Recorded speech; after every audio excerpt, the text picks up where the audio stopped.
Welcome to Islamic احساس YouTube channel. آپ لوگوں کا اسلامک احساس یوٹیوب چینل پر خوش آمدید۔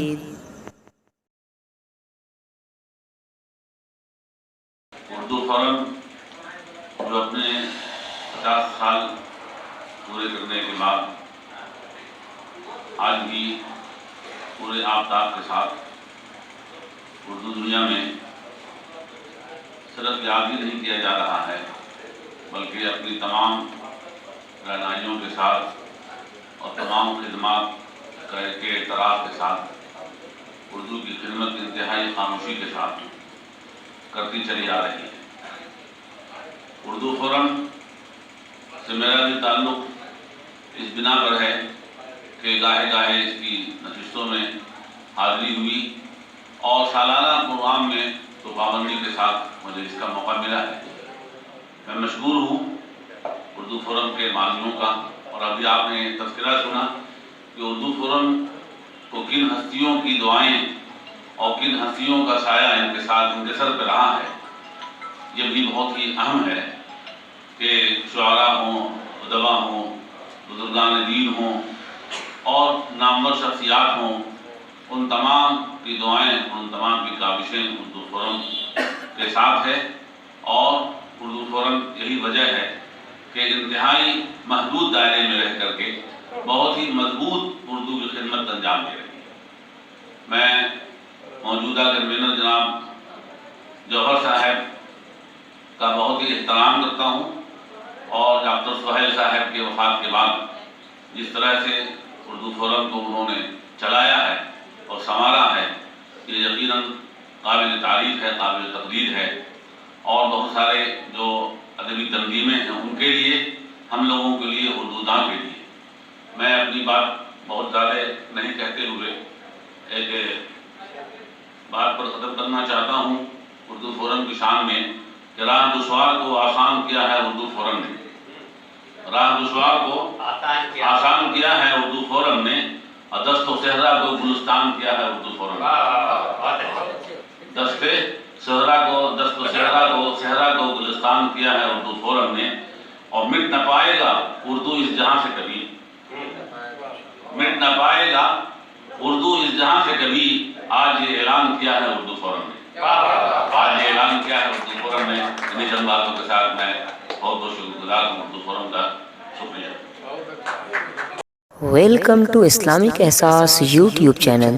آپ لوگوں کا اسلامک احساس یوٹیوب چینل پر خوش آمدید۔ معزز حاضرین، پیش خدمت ہے ایک مختصر کہانی جس کا عنوان ہے ہائی ٹیک فقیر۔ عنوان ہے ہائی ٹیک فقیر۔ موجودہ دور میں ٹیکنالوجی کس حد تک اور کہاں تک پہنچی ہے، اس کی زندہ مثال اس کہانی میں ملے گی۔ تو سنا جائے، سماعت فرمائے، ہائی ٹیک فقیر۔ انشاءاللہ پسند آئے گی، بہت ہی مختصر کہانی ہے۔ کسی پرانی خانقاہ کے قریب ایک گلی کے نکڑ سے اس نکڑ تک فقیروں کے بے خانواں خاندان پھیلا ہوا تھا۔ یعنی اس گلی کے دونوں کنارے شروع سے آخر تک بھیک مانگنے والے لوگوں سے صدا لگاتے رہتے۔ ہر طرف بدحالی، غربت، بیماری اور مایوسی کا راج تھا۔ بھکاریوں میں سے ہر ایک فرد مہلک اور موذی مرض میں مبتلا تھا۔ کسی کی ٹانگ ٹوٹی ہوئی، کسی کے دونوں پیر پھولے ہوئے، کوئی پیروں میں پٹی باندھے بیٹھا تھا، کسی کے جسم پر زخم اور ان پر مکھیاں بھنبھناتی رہتی۔ ان بھکاریوں کی حالت قابل افسوس نظر آتی۔ ان کے بدن پر پھٹے پرانے کپڑے لپٹے ہوتے جس پر گندگیوں کی تہ جمی ہوتی، اور ان سے نکلتی ہوئی بدبو ان کے پاس سے گزرنے والوں کا دھیان ضرور کھینچ لیتی، اور پھر گزرنے والا شخص اپنی جیب میں ہاتھ ڈال ہی دیتا اور کچھ نہ کچھ پیسے ان کے پیالے میں پھینکتا ہوا چلا جاتا۔ کبھی کبھی روز آفس جاتے اور واپس گھر آتے ہوئے کبھی کبھی میرا گزر اس گلی سے بھی ہوتا۔ میری نگاہ ان لوگوں پر بھی پڑتی جو پیشے سے فقیر تھے، بھیک مانگ کر ہی اپنا گزارا کرتے تھے۔ اس گلی میں چند دکانیں بھی تھیں، چہل پہل رہتی تھی، लोगों के आने जाने का सिलसिला भी था, फकीरों की तादाद भी अच्छी खासी थी। ये लोग कतार में अपनी जगह पर बैठे रहते और गुजरने वाले राहगीरों से अपनी सदा लगाते, बाबूजी बूढ़े लाचार को कुछ मदद कीजिए, खुदा की राह में कुछ देखिए। जब मैं इस गली से गुजरता तो इन मुसीबत ज़दा इंसानों की ज़बू हाली को देखकर मेरा भी दिल पसीज जाता। मेरी आंखें उन फकीरों की आंखों का मुआयना करने लगी जहां हसरतें और उम्मीदें टपक रही थी। मैंने इरादा कर लिया कि जब भी मैं इस गली से गुजर कर ऑफिस जाऊंगा, इनमें से किसी 5 फकीरों को 10-10 रुपया दे दिया करूंगा। मैंने ऐसे ही किया। इन फकीरों ने भी तय कर लिया था कि वो आपस में बारी से इस रकम को बांट लिया करेंगे। हर 2-3 दिनों के बाद मैं उस गली से जरूर गुजरता, उन फकीरों को 10-10 रुपया देता हुआ चला जाता। इन फकीरों को भी मेरा इंतजार रहता। अक्सर जब मैं उस गली से गुजर कर जाने लगता कि एक आवाज में वो लोग बोल उठते कि 10 रुपया वाला बाबू आ गया, और वो मुंतज़िर होकर कतार में बैठ जाते। एक दिन की बात है कि मैं जुमा की नमाज पढ़ने ऑफिस से ही मस्जिद गया। ये मस्जिद पुरानी खानकाह वाली गली से काफी दूरी पर थी और यहाँ पर फकीरों की टोली अलग थी। जब नमाज पढ़कर मैं मस्जिद से बाहर आया तो एक फकीर तेज चाल में मेरे पास पहुंचा और अपना प्याला बढ़ाते हुए कहा, बाबूजी अल्लाह की राह में कुछ दीजिए, बाबूजी अल्लाह की राह में कुछ दीजिए, इस बूढ़े लाचार को मदद कीजिए। मेरे पास उस वक्त 10 रुपए का कोई नोट बचा हुआ नहीं था। रोजगारी के नाम पर सिर्फ 5 रुपए का एक सिक्का था। 5 रुपए का वो सिक्का उस फकीर के प्याले में डाल दिया। बाबूजी सिर्फ 5 रुपया? उस फकीर ने हैरत से पूछा, बाबूजी आप तो 10 रुपए देते हैं, तुम्हें कैसे पता है कि मैं 10 रुपए देता हूँ? मैंने जानना चाहा। उस फकीर ने बड़ी आलसी से कहा, बाबूजी अभी अभी उस पुरानी खानकाह वाली गली से मेरे एक साथी ने मेरे व्हाट्सएप पर आपकी फोटो भेजी है और कहा कि ये 10 रुपए वाला बाबू है। और कहा कि ये 10 रुपए वाला बाबू है। और फिर उस फकीर ने अपना मोबाइल फोन निकालकर मेरी फोटो मुझको दिखाया। मैं हैरत से कभी उसके खूबसूरत मोबाइल फोन को देखता रहा और कभी उसके हाथ में भीख का प्याला।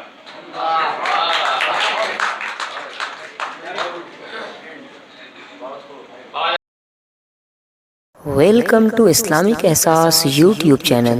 आप लोगों का इस्लामिक एहसास यूट्यूब चैनल पर खुश आमदीद। उन्वान है बेटी, ठीक है, बेटी बेटी। फरजाना बहुत ही खूबसूरत थी। उसके वालिद साहब का इंतकाल हो चुका था। उसकी वालिदा उसके लिए सब कुछ थी और माली वसाइल न होने के बावजूद माँ ने उसे शहजादियों की तरह पाला था। जब वो शादी के काबिल हुई तो उसके लिए रिश्ते आने लगे और फिर उसकी माँ ने एक मुनासिब रिश्ता देकर उसकी शादी कर दी और फिर साल गुजरते गुजरते वो एक बेटी की माँ बन गई। दस्तूर ज़माने के लिहाज से इसके शौहर और ससुराल वालों को बेटे की चाह थी, मगर किस्मत के लिखे हुए कौन मिटा सकता है। फरजाना को बहुत जल्द एहसास हो गया कि बेटी के माँ बनने के बाद ससुराल में इसकी कदर कम हो गई है, लेकिन हर माँ की तरह उसे अपनी औलाद बड़ी प्यारी थी और वो उसकी परवरिश में जी जान से लग गई। अगली बार जब इसके पैर भारी हुए तो ससुराल वालों ने वैद, हकीम, डॉक्टर से लेकर पीरों और फकीरों की चौखट तक की दरबानी कर डाली और सब मिलकर दिन रात बेटा होने की दुआ मांगते रहे और खुदा का करना ऐसा हुआ कि इस बार उसे बेटा ही पैदा हुआ। बस फिर क्या था, लोगों की खुशी का कोई ठिकाना न रहा और फरजाना की कदर व मंजिलत कुछ और बढ़ गई। उसके बेटे को तो सभी का प्यार मिल रहा था, लेकिन बेटी को सिर्फ माँ के दामन में ही पनाह मिल रही थी। दिन, महीने, साल गुजरते रहे और उस दौरान फरजाना 2 और बेटों की माँ बन गई। इस अरसे में इसकी सास और ससुर के बाद दिलेदार मुफाकत दे गए। नंदे अपने घर की हो गईं और अब वो सचमुच अपने घर की मलका थी। लेकिन अमीर हो या गरीब, राजा हो या रंग, दुख और बीमारी सबके साथ लगी होती है। फरजाना भी बीमार पड़ गई और फिर वो दिन ब दिन कमजोर होती गई। فرزانہ کی بیٹی درانا اب 14 برس کی ہو چکی تھی اور میٹرک کا امتحان دینے والی تھی۔ تینوں بیٹے اپنے نچلے درجے میں تھے۔ شوہر کا بزنس بڑھ چلا تھا اور وہ اب اپنے کاروبار میں زیادہ مشغول رہنے لگے تھے۔ فرزانہ کی زندگی گھر اور اسپتال کے درمیان گردش کرنے لگی تھی۔ کئی ڈاکٹروں سے اس کا علاج کروایا گیا، رنگ برنگے نسخے، طرح طرح کی دوائیاں اور ٹیسٹ، لیکن ڈاکٹروں کا مقصد اب صرف مریض کا علاج کرنا نہیں بلکہ زیادہ سے زیادہ پیسہ کمانا ہو گیا۔ کوئی شخص اگر ایک بار ڈاکٹر کے ہاں چلا گیا تو سمجھیے کہ وہ مکڑی کے جال میں پھنس گیا۔ فرزانہ بھی کسی مکھی کی طرح ڈاکٹروں کے جال میں پھنس کر پھڑپڑا رہی تھی۔ روزانہ اپنی ماں کی حالت دیکھتی اور دل ہی دل میں کڑتی رہتی۔ اس نے میٹرک کا امتحان دیا اور امتیازی نمبروں سے اس نے کامیابی حاصل کی۔ جس دن اس کا رزلٹ ہوا وہ اپنی ماں کے پاس آئی اور اس کے ہاتھ کو اپنے ہاتھوں میں لے کر پیار سے کہنے لگی، امی آپ گھبرائیے مت، میں پڑھ لکھ کر ڈاکٹر بنوں گی اور آپ کا علاج خود کروں گی۔ بیٹی کی بات سن کر فرزانہ کی آنکھیں ڈبڈبا اٹھیں اور وہ گلے سے لگا کر پیار کرنے لگی۔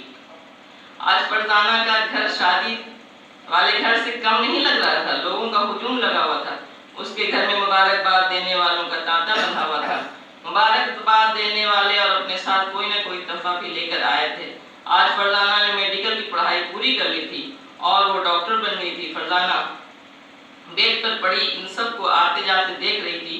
اس کی آنکھوں سے خوشی کے آنسو بہہ رہے تھے۔ اس کے دونوں گال بھیگ چکے تھے۔ دردانہ کی پیدائش کے وقت تو سبھی دکھی تھے لیکن آج سب خوش تھے، اور فرزانہ کو تو اصل خوشی اس بات کی تھی کہ اب اس کی بیٹی اس کا علاج خود کرے گی اور اس کے علاج سے وہ بہت جلد مکمل طور پر صحت یاب ہو جائے گی انشاءاللہ۔ شکریہ۔ ویلکم ٹو اسلامک احساس یوٹیوب چینل۔ آپ لوگوں کا اسلامک احساس یوٹیوب چینل پر خوش آمدید۔ خبر بڑی ہی بری تھی۔ آدھی جانچ کی گئی کاپیوں کا بنڈل باندھا اور ہیڈ ایگزامنر کے ٹیبل پر رکھ کر سائنس گیلری سے باہر آ گیا۔ چھوٹی والی کو سانپ نے ڈس لیا تھا۔ قاصد آگ کے نکل گیا۔ عنوان ازدر ہے، افسانے کا عنوان ازدر ہے۔ پھر سے دہرا رہا ہوں۔ خبر بڑی بری تھی۔ آدھی جانچ کی کاپیوں کا بنڈل باندھا اور ہیڈ ایگزامنر کے ٹیبل پر رکھ کر سائنس گیلری سے باہر آ گیا۔ چھوٹی والی کو سانپ نے ڈس لیا تھا۔ قاصد آگے نکل گیا۔ اس کو ایک اور خبر پہنچانی تھی۔ اسی دن شام کو تجویز و تخمین ہونی تھی۔ جلدی اسٹیشن پہنچا۔ گاڑی لیٹ تھی۔ ٹکٹ لے کر ایک سایہ دار درخت کے چھاؤں میں لکڑی کے بینچ پر بیٹھ گیا۔ دھوپ کافی تیز تھی، فضا میں کافی امس تھی۔ ذہن بار بار چھوٹی والی کے ارد گرد گھومتا رہا۔ وہ ہم سے کئی سال بڑی تھیں۔ ان کے اور میرے درمیان 2 بھائی گزر چکے تھے۔ وہ ہر وقت مجھے اپنے پشت پر لادے رکھتی، دوسرے جھگڑالو لڑکوں سے مجھے اس طرح بچاتی جیسے مرغی اپنے چوزوں کو پر کے اندر چھپا لیتی۔ برسات کے دنوں میں اکثر سیلاب آتا اور پورے گاؤں میں پانی پھیل جاتا۔ اکثر جھم بارش ہوتی، گھر سے نکلنا مواد ہو جاتا۔ کرسیوں اور گھاس سے بنی ہوئی ٹٹیاں ہی گھر کی دیواریں ہوتی تھیں۔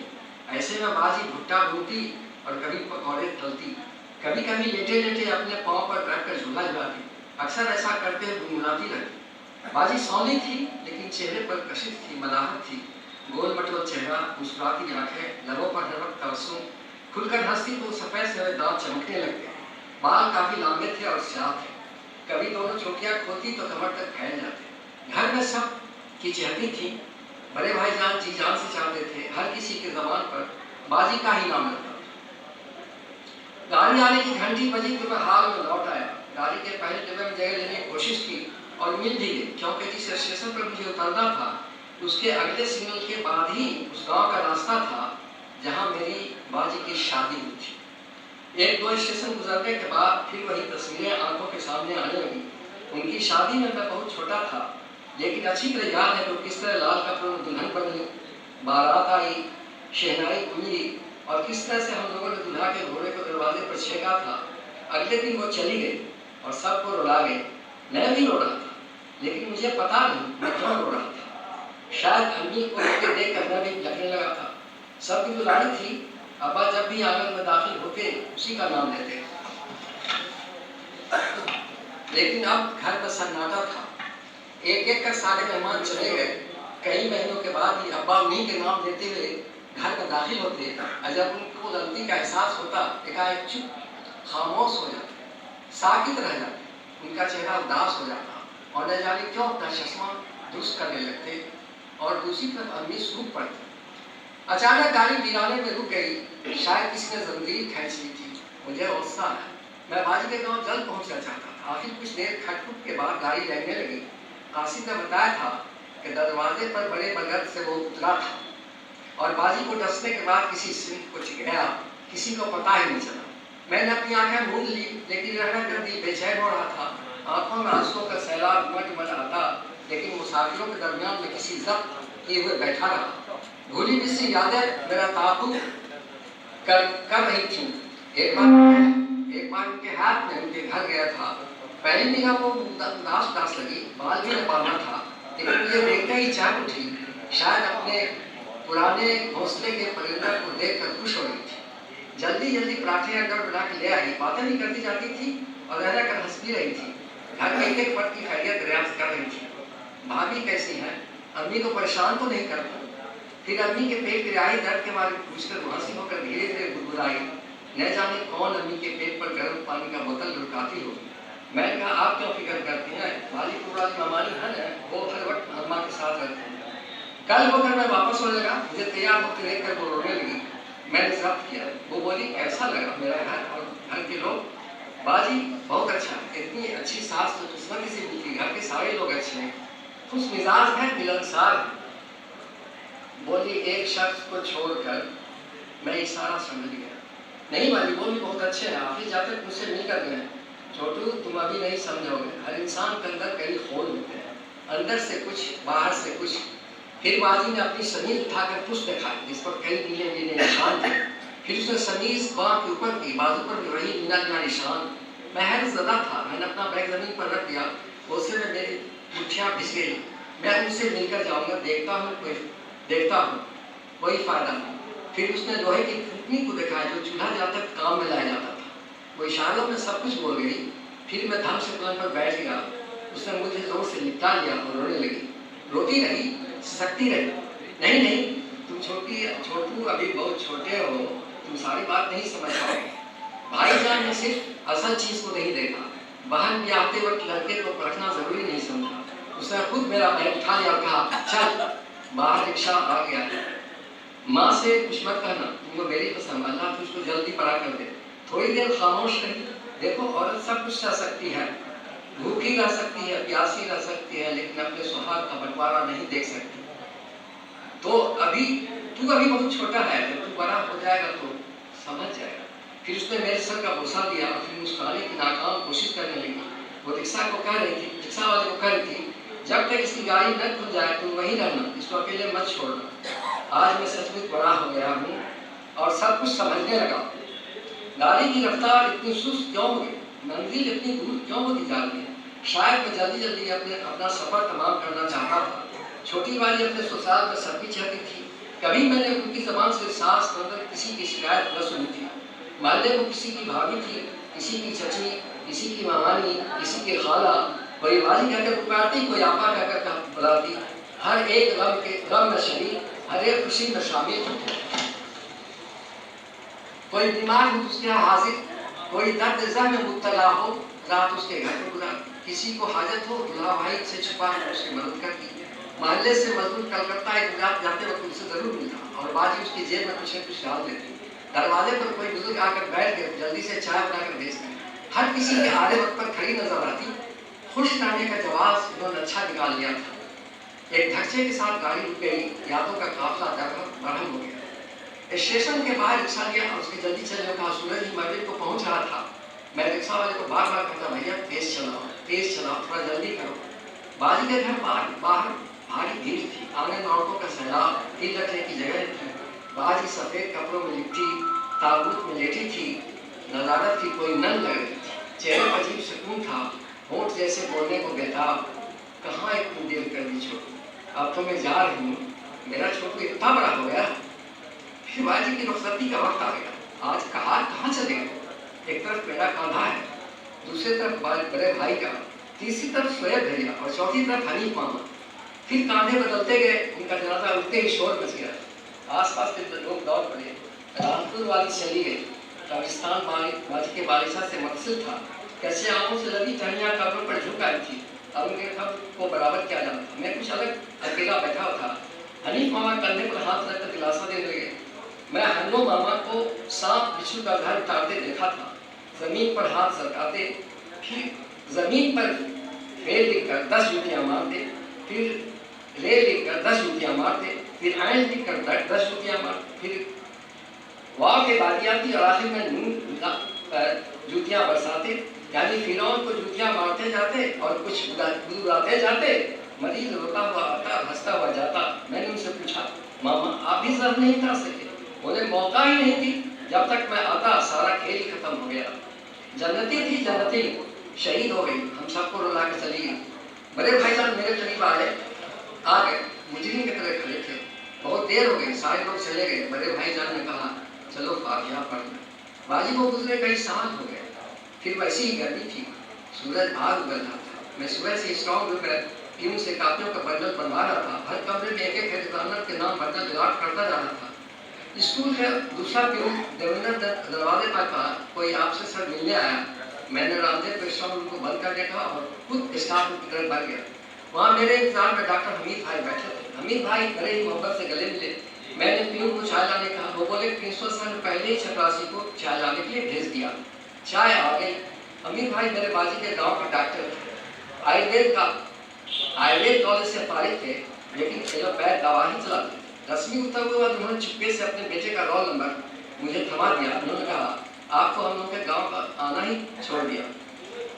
मैंने कहा, बड़े भाई सच्ची बात तो यह है, अब दिल नहीं करता। बाजी के गुजरने के बाद जितनी जल्दी दूल्हा भाई ने शादी कर ली, दिल भी टूट गया। कुछ लम्हों के लिए सकून छा गया। मैंने कुछ याद करते हुए कहा, जिस दिन बाजी का इंतकाल हुआ उस दिन आपको नहीं देखा।